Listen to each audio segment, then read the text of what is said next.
যখন এই কোরবানির কথা আসবে তখন হযরত ইব্রাহিম ইসমাইলের কথা আসবে। তার এই ধারাবাহিকতা আজকে আমরা ইব্রাহিম এবং ইসমাইল আলাইহিস সালাম দ্বীনের জন্য, ইসলামের জন্য, আল্লাহকে সন্তুষ্ট করার লক্ষ্যে তিনি যে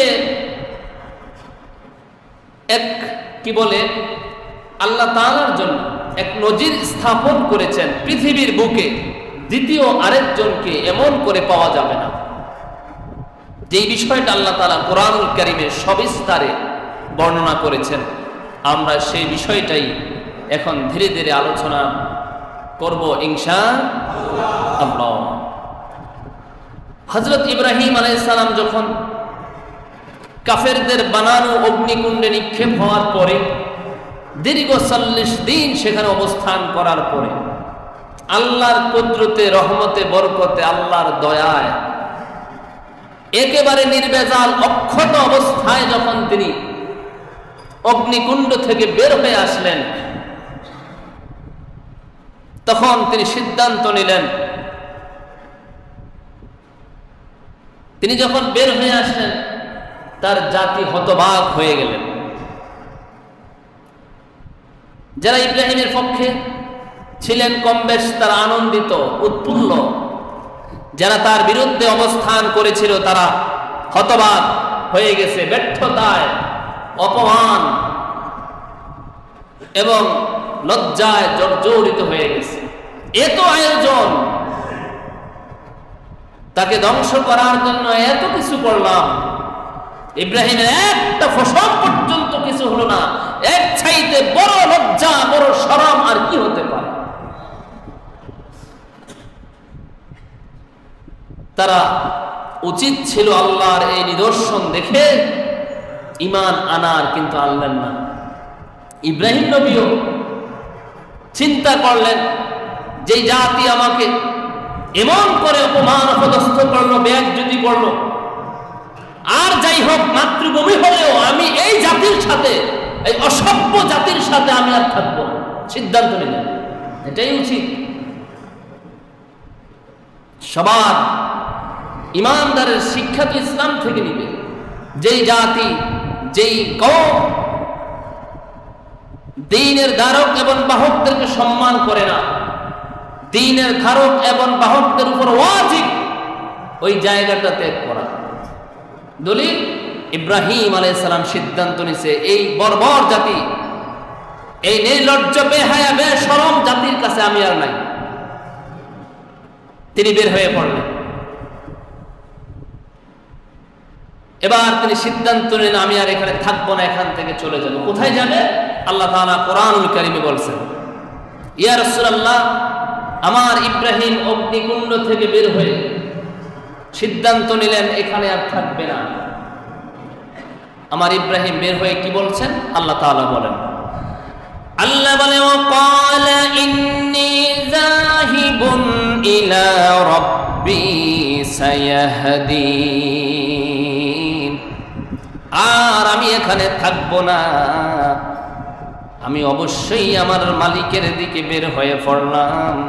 আমার মালিক রব্বি সায়াহদিন, আমার রব, আমার আল্লাহ কোথায় যাব, কি করব, আমার আল্লাহ তাআলা আমার পরবর্তী ব্যবস্থা করে দিবে। জোরে বলেন সুবহানাল্লাহ। কোরআন শুধু পড়লেই হবে না, শিক্ষা গ্রহণ করতে হবে। এই আয়াত কি বলছে? কোথায় যাব, রিজিক কোত্থেকে আসবে, এগুলা ইমানদারের চিন্তা করার কোনো বিষয় না। ইমানদার আল্লাহর জন্য কাজ করবে, সিদ্ধান্ত নিবে, পরবর্তী কি হবে আল্লাহ তাআলাই ভালো জানেন। এখানে মেসেজ আসছে, আমাকে আপনাকে দিয়েছেন। দ্বীনের জন্য কাজ করতে গিয়ে যদি কোথাও বাধার সম্মুখীন হয়, রাস্তা চেঞ্জ করো। পরবর্তী রাস্তা কোনটা হবে ওটার জন্য তুমি পেরেশান হইও না। ইব্রাহিমের ভাষায় রব্বি সায়াহদিন, আমার রব পরবর্তী জায়গা নির্ধারণ করে দিবে, ব্যবস্থা করে দিবে। আমি কোথায় যাব, কোন পথে যাব, ব্যবস্থা করে দিবে। ইমানদারের ফিউচার টাইম, পরবর্তী সময় কি হবে, এগুলা ভাবা ইমানদারদের উচিত নয়। এটা কাফের এবং মুনাফিকদের কাজ। ইমানদারের কাজ হচ্ছে পরবর্তীটা আল্লাহর হাতে। সুবহানাল্লাহ। কোন ইব্রাহিম বললেন আমি সিদ্ধান্ত নিলাম চলে যাব, যারা আমাকে অপমান অপদস্থ করলো, নির্যাতন জুলুম করলো, এই জালিমদের সাথে আমি আর নাই। ইন্নী যাহিবুন ইলা রাব্বি সায়াহদিন। ইব্রাহিম চলে গেলেন, বের হলেন। ইব্রাহিম আলাইহিস সালাম হাঁটা ধরলেন। কোথায় থেকে? তিনি এখন আছেন তার আপন জন্মভূমি, যেটা বাবেল শহর, ইরাকের বাবেল শহরে আছে। তার স্ত্রী সারাকে বলছে চলো এই শহরে আমরা আর থাকবো না। কোথায় যাবেন? ইলা রাব্বি সায়াহদিন, আমার রব বলে দিবে কোথায় যেতে হবে। আল্লাহ তাআলা তাকে বলছে তুমি সিরিয়ার দিকে ধাবিত হও। ইব্রাহিম আলাইহিস সালাম সিরিয়ার দিকে যাচ্ছেন। যাওয়ার পথে মিশর অতিক্রম করে তাকে বাবেল শহর থেকে সিরিয়ায় যাবেন, মিশর অতিক্রম করে যাবেন। ওই সময় মিশরের বাদশার নাম ছিল সাদেফ ইবনে সাদেফ। আরেক হাদিসে নাম এসেছে সিনান ইবনে উলওয়ান। আরেকটি হাদিসে ওই সময়ে মিশরের বাদশার নাম ছিল আমর ইবনুল কায়েম। এই বাদশাহ একটু বদমাইশি করেছিল ইব্রাহিম নবীর সাথে এবং তার স্ত্রী সারার সাথে। সেটা অন্য একটা ইতিহাস, আমরা সেদিকে কথা না বলে আমরা আজকের টপিক্সের মধ্যেই থাকি। ইব্রাহিম আলাইহিস সালাম মিশর অতিক্রম করে সিরিয়ায় চলে আসছেন। অনেক বয়স হয়ে গেছে ইব্রাহিমের। কিতাবের মধ্যে এসেছে ইব্রাহিম নবীর স্ত্রীর বয়স 80+, নাম তার সারা। হযরত ইব্রাহিমের বয়স কোন কোন বর্ণনায় দেখা যায় 90 বছর, কোন কোন বর্ণনায় দেখা যায় 100 বছর। ছেলে মেয়ে নাই। দ্বিতীয় বিয়ে করলেন প্রথম স্ত্রীর পরামর্শে, আল্লাহর হুকুমে। নাম তার হাজার। অনেকে বলে হাজেরা, হাজেরা কোনো নাম নাই, হাজার নামটা হচ্ছে হাজার। হাজারকে বিয়ে করলেন, যেটাকে আপনারা হাজেরা বা নামে চিনেন। বিয়ের পরে তিনি দোয়া করলেন আল্লাহর দরবারে। আল্লাহ বলেন নবী আমার ইব্রাহিম দোয়া করলেন, কি দোয়া? রব্বি হাবলি মিনাস সালিহিন। ইব্রাহিম আলাইহিস সালাম দোয়া করলেন, হে আমার রব, তুমি আমাকে নেককার একটা সন্তান দান করো। প্রত্যেক দম্পতির উপর ফরজ নেককার সন্তান কামনা করা, নেককার সন্তান কামনা করা আল্লাহর কাছে। ইব্রাহিম আমাদেরকে এটাই শিখিয়েছেন। ইব্রাহিম আলাইহিস সালাম বলছেন, দোয়া করছি রব্বি হাবলি মিনাস সালিহিন, নেককার সন্তান দেন। সন্তান তো অনেক রকম হয়। সন্তান নেককার হয়, বদকার হয়। সন্তান ভদ্র হয়, নম্র হয়। সন্তান সন্ত্রাস হয়, গুন্ডা হয়, দর্শক হয়, ফাসাদ সৃষ্টিকারী হয়, ত্রাস সৃষ্টিকারী হয়, সমাজের বিশৃঙ্খলাকারী হয়। এরকম সন্তান না। রব্বি হাবলি মিনাস সালিহিন, নেককার সন্তান দেন। নেককার সন্তান হলে কি হবে? আপনার বয়স যদি 100 বছর হয়, নেককার সন্তান আপনার কথা মতো চলবে, কোনো সন্দেহ নেই। আর যদি সন্তান যদি কেডার মার্কা হয়, আপনি তাগড়া যুবক হওয়ার পরেও আপনার সন্তান আপনার দিকে অস্ত্র ধারণ করতে লেট করবে না, কারণ ওটা নেককার নয়, বদকার। তাকে ইসলাম শিক্ষা দেওয়া হয় না ছোটকাল থেকে, যার কারণে তার ভিতরে শয়তান বাসা বেঁধে রেখেছে। এখন মৃত্যু পর্যন্ত সে শয়তানি কাজ করবে। যতই কন্ট্রোল করার চেষ্টা করেন, কন্ট্রোল হবে না, কারণ কন্ট্রোল রাস্তা বাবা হিসাবে, মা হিসাবে ব্যর্থতার পরিচয় দিয়ে ছোটকাল থেকেই তার নাকে রশি লাগানো হয় না। ওটের নাকে রশি লাগানো হয়। ওটকে মরুভূমির জাহাজ বলা হয়, ওটের নাকে রশি লাগানো হয়। যত স্পিডে চলো, যখন রশি টান দেয় সাথে সাথে হার্ট ব্রেক করে থেমে যায়। রাসূল বলছেন, শোনো, সন্তানদের নাকে ওটের মতো রশি লাগাইয়া দিও, যাতে করে তেরিবেরি করলে, টান দিলে যেন জায়গায় ব্রেক করে থেমে যায়। এজন্য ইব্রাহিম নবী রব্বি হাবলি মিনাস সালিহিন, নেককার সন্তান দান করেন। বন্ধুরা আমার, ভাইয়েরা, আল্লাহ নবী ইব্রাহিম আলাইহিস সালাম আল্লাহ তাআলার কাছে দোয়া করলেন, মুনাজাত করেছেন, পরওয়ারদিগার আমাকে এমন একটা নেককার সন্তান দান করেন। হে পরওয়ারদিগার, আমাকে এমন নেককার সন্তান দেন যে আপনার অনুগত থাকবে, যে কখনো আপনার নাফরমানি করবে না, যে আপনার অনুগত থাকবে। বলে নাই যে আমার অনুগত থাকবে, বলছে যে আপনার অনুগত থাকবে। আমি যদি মনে করি আমার সন্তান আমার অনুগত থাকবে, তাহলে বিপদ আছে 100%। আর যদি আল্লাহ এমন একটা সন্তান দেন যে সন্তান আপনার অনুগত থাকবে, তাইলে নিরাপদ 100%। বিষয়টা বুঝিয়েন। যদি বলি আমার সন্তানটাকে আমার অনুগত বানিয়ে দেন, 100% ঝামেলা আছে। আর যদি বলি যে আপনি আমার সন্তানটাকে আপনার অনুগত সন্তান বানান, তাহলে 100% নিরাপদ। যদি অনুগত সন্তান আল্লাহ বানায়, আল্লাহর অনুগত। কে লেগে? আল্লাহ তাআলা কোরআনুল কারীমে বলছে, সুদ খাইও না, খাবে না। ঘুষ খাইও না, খাবে না। দর্শন করো না, করবে না। জেনা করো না, করবে না। বাবা মার সাথে বেয়াদবি করো না, করবে না। আল্লাহর অনুগত যদি হয়, মা বাবা নিরাপদ, সমাজও নিরাপদ।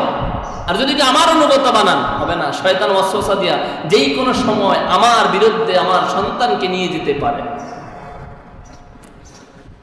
ইব্রাহিম আলাইহিস সালাম দোয়া করলেন, সে যেন আপনার অনুগত থাকে, কখনো আপনার নাফরমানি না করে। যেই সন্তান বিশ্বে শান্তি কায়েম করবে, কখনো বিশৃঙ্খলা করবে না, এমন একটা সন্তান আপনি আমার জন্য দান করেন। জোরে বলেন সুবহানাল্লাহ। কখনো কয়জন আছেন এই দোয়া করেন, আল্লাহ অশান্তি করবে না, শান্তি কায়েম করবে? কয়জন আছেন দোয়া করছেন? জানি না, থাকতে পারেন। কিন্তু অধিকাংশই চায় যে আমার ছেলে মাতবার হোক, আমার ছেলে ক্যাডার হোক, আমার ছেলে নেতা হোক, আমার ছেলে মানে লাঠিয়াল বাহিনী হোক। তাহলে আমাগো বাড়ির দিকে, আমাগো চোখের দিকে তাকে কেউ কথা বলতে পারবে না। লাঠি সবসময় বাও ঘুরে না, মাঝে মাঝে উল্টাও ঘুরে। যেই লাঠি মানুষের দিকে পড়ে সবসময়, এটা আবার নিজের দিকেও চলে আসতে পারে। এই জন্য উনি বলছেন, এমন সন্তান দেন যিনি অনুগত থাকবে, আপনার নাফরমানি করবে না, শান্তি কায়েম করবে, অশান্তি সৃষ্টি করবে না। রব্বি হাবলি মিনাস সালিহিন এর আয়াতের তাফসীর। আল্লাহ তাআলা বলেন, ইব্রাহিম রে যাও, তুমি যখন আমার কাছে দোয়া করলে, শোনো, আমি আল্লাহ তাআলা তোমার দোয়া কবুল করলাম, সুসংবাদ দিলাম। ফাবাশশারনাহু বিগুলামিন হালিম। যাও, আমি আল্লাহ তাআলা আমি একজন ধৈর্যশীল সন্তান, নেককার সন্তানের সুসংবাদ তোমাকে দিয়া দিলাম। নেককার সন্তানের সুসংবাদ দিলেন। হালিম, হালিম শব্দের অর্থ তাফসীরের কিতাবের মধ্যে আছে ধৈর্যশীল, সহনশীল, স্থির চিত্ত, বুদ্ধিমান। আর এমন সন্তানই হলো হযরত ইসমাঈল আলাইহিস সালাম। আল্লাহ তাআলা যাকে ধৈর্য, স্থিরতা, এরপরে সহনশীলতা, বুদ্ধিমত্তা দিয়া ইব্রাহিমের সন্তান ইসমাঈল আলাইহিস সালামকে সৃষ্টি করেছে। সেই ইসমাঈল আলাইহিস সালাম আজকে কেমন ভাবে আল্লাহর জন্য ধৈর্য ধারণ করে, এই বিষয়টা আমরা এখন দেখব। বন্ধুরা, আমার ভাইয়েরা, হযরত ইসমাঈল আলাইহিস সালাম যখন জন্মগ্রহণ করলেন, তার কয়েকদিন পরেই জিবরাইল এসে বলছে, আপনার এই হাজার এবং ইসমাইল সহ এদেরকে এই মুহূর্তে মরুভূমির প্রান্তরে নিয়ে দিয়ে আসতে হবে। সেখানে ইব্রাহিম আলাইহিস সালাম আর কোনো প্রশ্ন করে নাই, কেন, কি আসে বিষয়, কেন দিয়ে আসবে, আদেশ কার? বলছে আল্লাহ। ঠিক আছে, আমি প্রস্তুতি নিচ্ছি। এক মশক মানে এক কলস পানি আর কিছু খেজুর নিয়ে ইব্রাহিম আলাইহিস সালাম তার সন্তানকে ঠিক ওই জায়গায়, এখন যেখানে জমজম কূপটা, এই জায়গায় নিয়ে তাদেরকে, এখন যেখানে কাবা, এখন যেখানে সাফা এবং মারওয়া, এই ঠিক এর মিড পয়েন্টে নিয়ে বসায় দিয়েছেন। জমজম কূপের কাছেই ইব্রাহিম নবী ইসমাইলকে বালুকা রাশির উপর শোয়ায়া দিয়া এক মশক পানি এবং কিছু খেজুর তার স্ত্রীর হাতে ধরাইয়া দিয়া তিনি চলে গেলাম, আল্লাহ তোমাদেরকে হেফাজত করবে বলে যখন বিদায় নিয়ে যাচ্ছেন, হাজার ইসমাইলের মা বলতেছেন, এই মরুভূমির প্রান্তরে বালুকা রাশির মধ্যে কোন দিকে কোনো গাছপালা নাই, মানুষ নাই, আপনি যে আমাদেরকে এখানে রেখে যাচ্ছেন কেন, কি জন্য? আপনি কি আপনার ব্যক্তিগত কোন কারণে রেখে যাচ্ছেন না আল্লাহর হুকুম?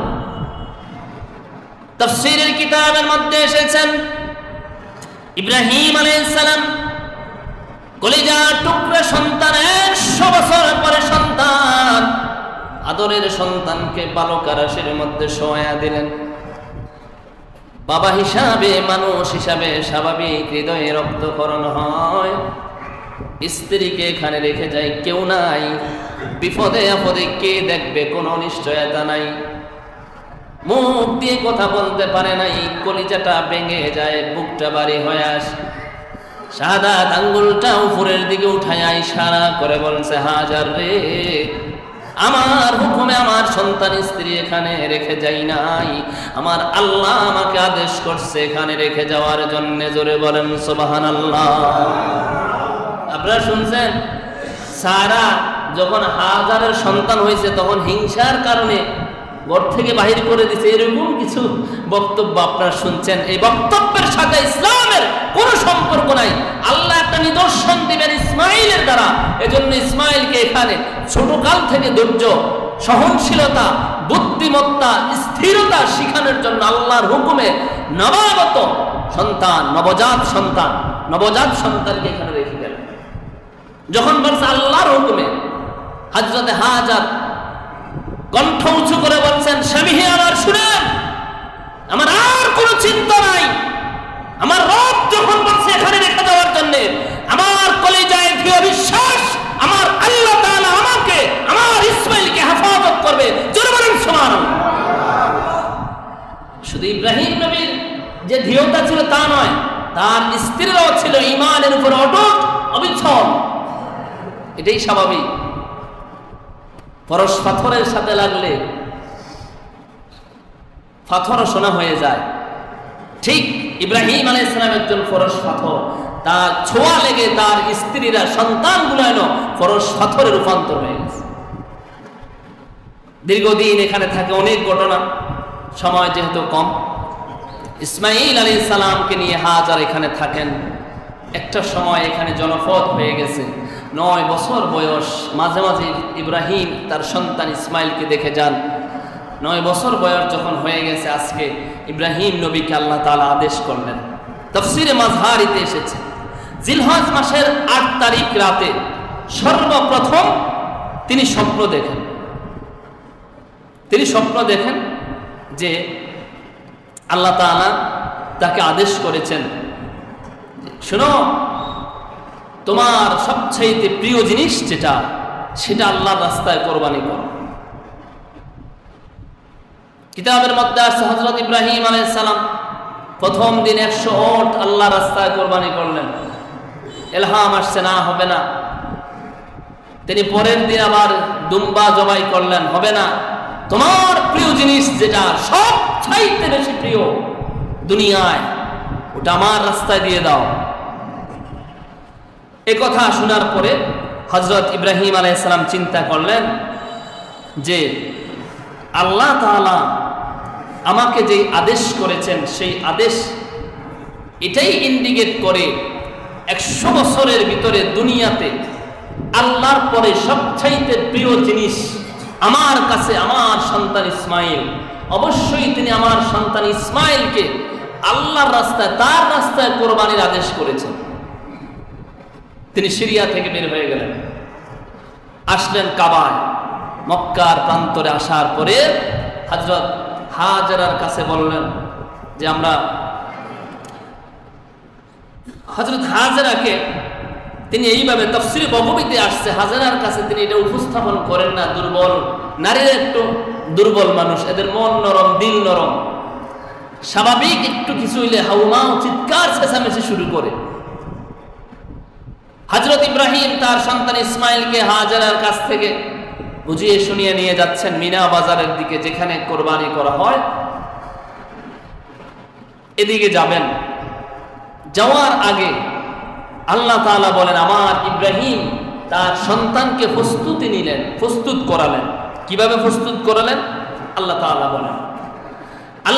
বলেন, নবী হে আমার, আমি যখন আমার ইব্রাহিমকে তার পুত্র সন্তানকে কুরবানি করার জন্য সিদ্ধান্ত দিলাম, আদেশ করলাম, ওহী পাঠালাম, তখন ইব্রাহিম আর একটুখানি চিন্তাও করলেন না।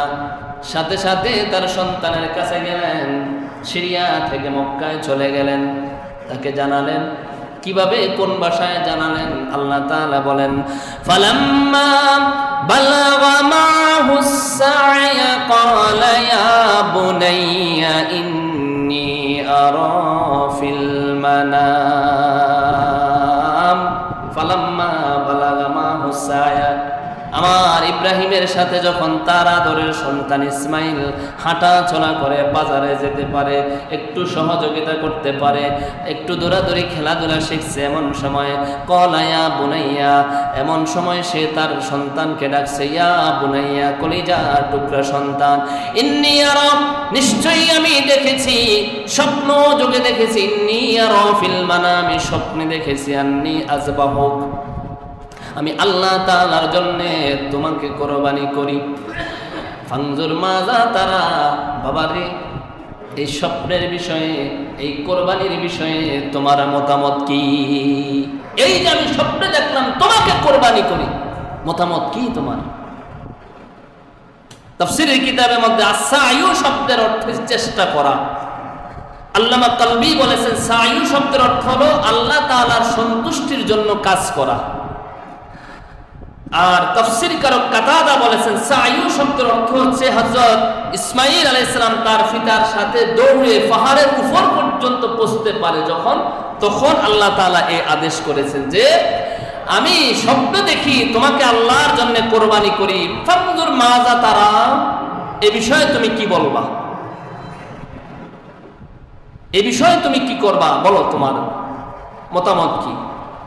বন্ধুরা আমার, ভাইয়েরা, হযরত ইসমাঈল আলাইহিস সালামের কাছে যখন প্রস্তাবটা পেশ করলেন, আল্লাহ তাআলা বলেন, আমার ইসমাঈল আলাইহিস সালাম একটুখানি পর্যন্ত তিনি কোনো সময় নেন নাই, আমার ইসমাঈল একটুখানি বিরত নেন নাই। কেননা কোরআনুল কারীমের শব্দগুলোতে এমন কিছু ছন্দ আছে, এমন কোনো সিগন্যাল আছে যে একটা শব্দ বলার পরে এখানে কোনো বক্তা থামছে কিনা পরবর্তী শব্দটা দেখলে এটা বোঝা যায়। আলেমরা এটা বুঝে, যারা কোরআন এবং সুন্নাহ হাদিসে তাফসীরে অভিজ্ঞ, তারা বুঝে যে একটা বক্তব্য দেওয়ার পরে, একটা শব্দ উপস্থাপন করার পরে পরের শব্দটা আসতে কত সময় লাগছে, জবাবটা আসতে কত সময় লাগছে। বলছে ফানজুর মাজা তারা, এরপরে বলছে ক্বালা ইয়া কি, এরপরে বলছে ক্বালা ইয়া আবাতিফ আল মা তুমার, যখন বলছে তোমার মতামত কি, তখন সে বলল, যখন আর তখন, এর মাঝখান দিয়ে আর কোনো গ্যাপ ছিল না, অবকাশ ছিল না। জিজ্ঞেস করছে মতামত কি, সে বলছে ইয়া আবাতিফ আল মা তুমার, হে আমার পিতা ইব্রাহিম আলাইহিস সালাম, আপনার রব আপনাকে যে আদেশ করেছে স্বপ্ন যোগে, আপনি ওই কাজটা এখন এই মুহূর্তে বাস্তবায়ন করেন। জোরে বলেন সুবহানাল্লাহ। এখন এই মুহূর্তে। ইয়া আবাতিফ আল, ইফআল বলা হয় কাউকে আদেশ সূচক। ইফআল আমরা হাজার মারুফ থেকে যখন সিগাগুলো আসে, শব্দগুলো আসে, আদেশ সূচক হয়। বলছে এখন এই মুহূর্তে করেন। আদেশ যখন করা হয় বিলম্ব নাই। কমান্ডিং অফিসার যারা, তারা যখন আদেশ করে, সাধারণ সৈনিকরা, এখানে কখন বা কি আসবে সেগুলো নাই। আদেশ করার সাথে সাথে কি দিন কি রাত, কি আগুন, কি জঙ্গল, কি পানি, কি সমুদ্র ঝাঁপায় পড়তে বাধ্য। কমান্ডিং অফিসার যখন বলছে করো, ঠিক ইব্রাহিম আলাইহিস সালাম যখন বলছে তোমার মতামত কি, ইসমাঈল আলাইহিস সালাম কমান্ডিং অফিসারের মতো তার বাবাকে আদেশ করছেন ইফআল মা তুমারুন, আপনি করেন, আপনার রব আপনাকে যা আদেশ করছে। বন্ধুরা আমার, ভাইয়েরা, শুধু অনুমতি দেন নাই, প্রস্তাবে শুধু সংকোচে রাজি হন নাই, তিনি সাথে সাথে বলে দিয়েছেন, অভয় বানিয়ে দিলেন। তিনি বললেন, সাতাজিদুনি ইনশাআল্লাহু মিনাস সাবিরিন। জোরে জোরে বলেন সুবহানাল্লাহ। শুধু বলে নাই, অনুমতি দেয় নাই জবাইয়ের জন্য, বলছে শুনেন, যখন এই জবাই কার্য চলবে আল্লাহকে খুশি করার জন্য, সাতাজিদুনি, আপনি তখন আমাকে পাবেন ইনশাআল্লাহ মিনাস সাবিরিন, ধৈর্যশীলদের মধ্যে। ইনশাআল্লাহ তখন আমি ধৈর্য ধারণ করব, স্থির থাকব, আমি একদম স্থির থাকব, অস্থিরতা অবলম্বন করব না, সহনশীল থাকব, বুদ্ধিমত্তার সাথে, বিচক্ষণতার সাথে। ইনশাআল্লাহ আপনি আমাকে সাবিরিন, ধৈর্যশীলদের কাতারে পাবেন। দোয়া করছিল, রব্বি হাবলি মিনাস সালিহিন, আমাকে নেককার সন্তান দেন। আল্লাহ কয় দিলাম, নেককার সন্তান দিলাম। এখন বলছে এই নেককার সন্তানে বলতেছে, যখন আল্লাহর বিধান বাস্তবায়ন হবে আপনি আমাকে ইনশাআল্লাহ মিনাস সাবিরিন, ধৈর্যশীলদের কাতারে পাবেন। বন্ধুরা আমার, ভাইয়েরা, বাবা ছেলের কথাবার্তার এক পর্যায়ে যখন তারা প্রস্তুতি নিলেন, ইসমাঈল আলাইহিস সালামকে হাতে এবং পায়ে যখন রশিগুলা বেঁধে দিলেন, ফালাম্মা আসলামা ওয়াতাল্লাহু লিল জাবিন, বাবা এবং ছেলে যখন আল্লাহর কাছে মস্তক অবনত করে দিলেন, তাফসীরের কিতাবের মধ্যে আছে, ইসমাঈল আলাইহিস সালাম বলছে, বাবা একটু অপেক্ষা করেন। কি করবা? আমার হাতের বাতগুলা খুলে দেন, পায়ের বাতগুলা খুলে দেন। কেন রে বাবা? ইসমাঈল বলেন, বাবা আমার বিশ্বাস আপনার সাথে যা কিছু হচ্ছে সবগুলা আকাশবাণী ওহী। আপনি এখন যা কাজকর্ম করতেছেন অতীত অনতিবিলম্বে অদূর ভবিষ্যতে এগুলা ইতিহাস হয়ে থাকবে। আপনার ইতিহাস পড়তে গিয়ে এক পর্যায়ে মানুষেরা দেখবে কিয়ামতের আগে দিয়া ইব্রাহিম তার সন্তানকে জবাই করতে নিছে, হাত পা বাঁধিয়া জবাই করছে। মনে হয় তার সন্তান রাজি খুশি ছিল না, জোর জবরদস্তি করিয়া তাকে জবাই করা হয়েছে। বাবা কিয়ামত পর্যন্ত অসংখ্য মানুষ আসবে, হয়তোবা তাদের চিন্তা চেতনা এমনও থাকতে পারে। বাবা এজন্য আপনার কাছে অনুরোধ, হাত পায়ের বাতগুলা খুলে দেন, যাতে করে কিয়ামতের আগে কোনো মানুষ এমন প্রশ্ন না করতে পারে ইব্রাহিমের সন্তান ইসমাঈল রাজি ছিল না, জোর করে হাত পা বেঁধে আল্লাহর জন্য তাকে কোরবানি করা হয়েছে। চিন্তা করেছেন? 9 বছরের সন্তান আল্লাহর জন্য উৎসর্গ করতেছে নিজের জীবন, আর উল্টা বলতেছে আমাকে খুলে দেন, আমি ইনশাআল্লাহ মিনাস সাবিরিন, ধৈর্যশীলদের কাতারে থাকব। বন্ধুরা আমার, ভাইয়েরা,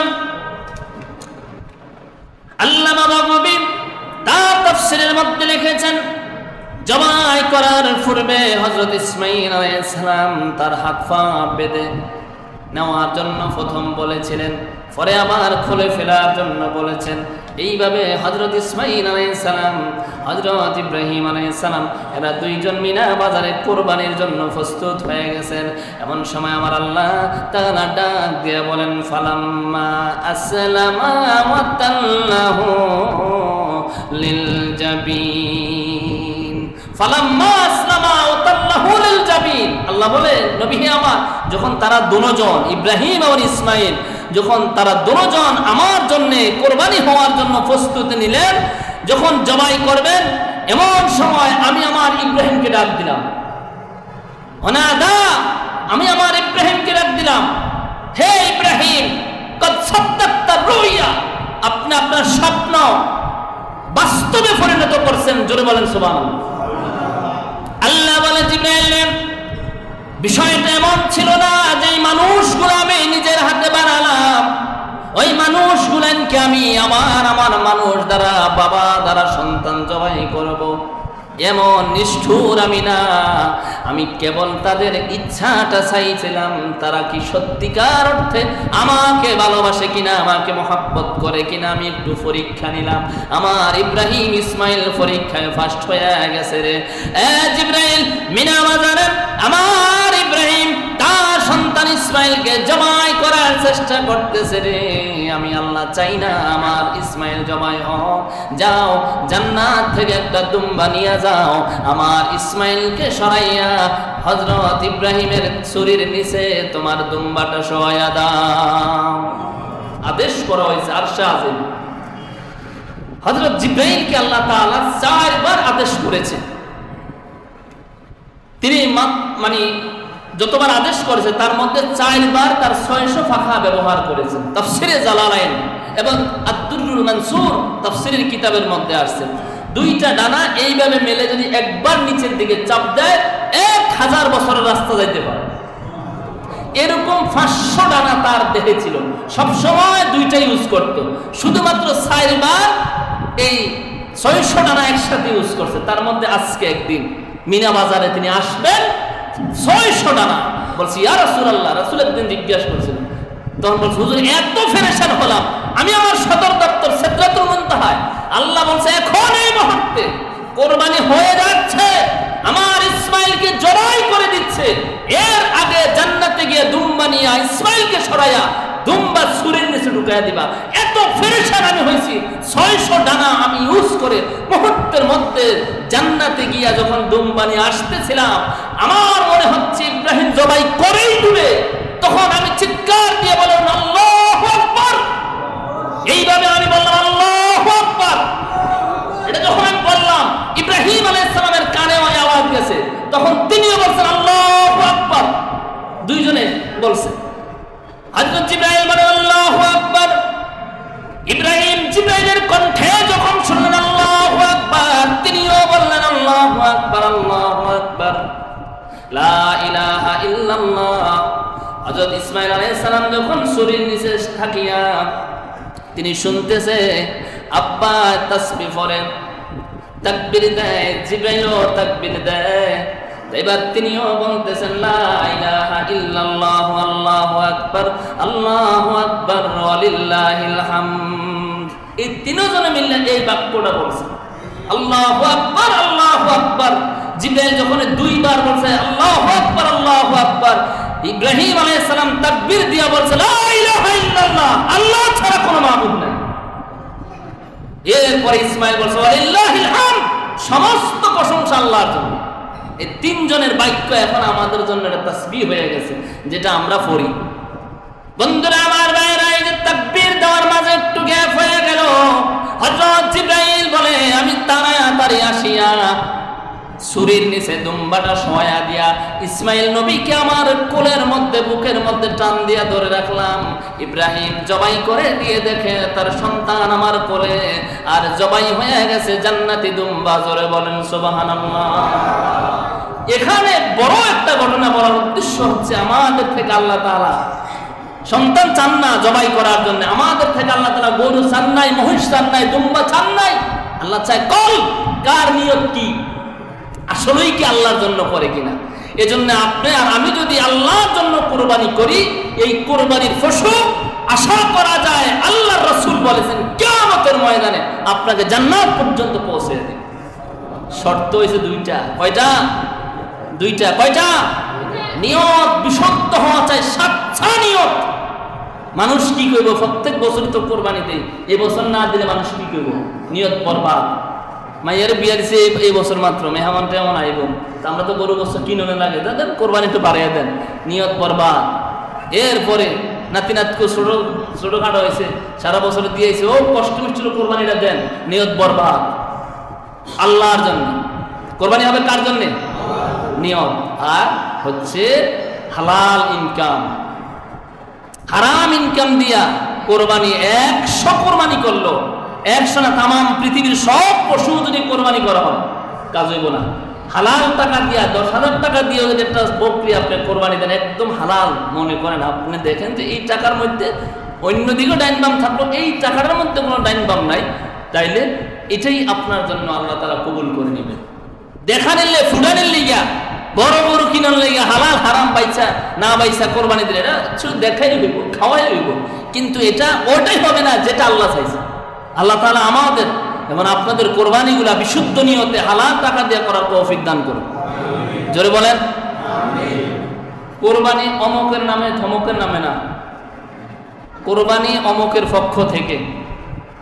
মনে করেন সলিমদ্দির পক্ষ থেকে কোরবানি, বসিরুদ্দির পক্ষ থেকে কোরবানি, ওই যে অমকের নামে, আব্দুর রহিম, আব্দুল করিম, আব্দুল কুদ্দুস, আব্দুল জব্বারের নামে না, এক নামে হয়। এটা হচ্ছে আল্লাহর নামে কোরবানি হবে। সূরা মায়েদা বলছে আল্লাহর নাম ছাড়া অন্য কোন নামে কোরবানি করলে ওইটা হারাম, এই হারাম পশুর গোশত খাওয়া যায় না। রাসূল সাল্লাল্লাহু আলাইহি ওয়াসাল্লাম বলছেন মিন আলি মুহাম্মদ, মিন মুহাম্মদ ও আলিহি, মুহাম্মদ এবং তার বংশধরের পক্ষ থেকে এবং কিয়ামত পর্যন্ত যত উম্মত আছে তাদের পক্ষ থেকে মুহাম্মদ কোরবানি করছে। এজন্য কোরবানি নামে হবে না পক্ষ থেকে হবে? পক্ষ থেকে হবে। এই যে আমরা কোরবানির আগে দিয়ে যে নাম টাম ফরা করে, এটা তো জরুরি না। আল্লাহ জানেন, আল্লাহ কলবের খবর যা রাখে যে কে কি করতেছে না করতেছে। আল্লাহ তাআলা আমাদেরকে কবুল করুক, জোরে বলেন আমিন। বিশুদ্ধ নিয়ত, হালাল টাকা, আর আল্লাহর নামে অমকের পক্ষ থেকে, এই তিনটা জিনিস খেয়াল রাখলে ইনশাআল্লাহ আল্লাহ তাআলা কবুল করবেন।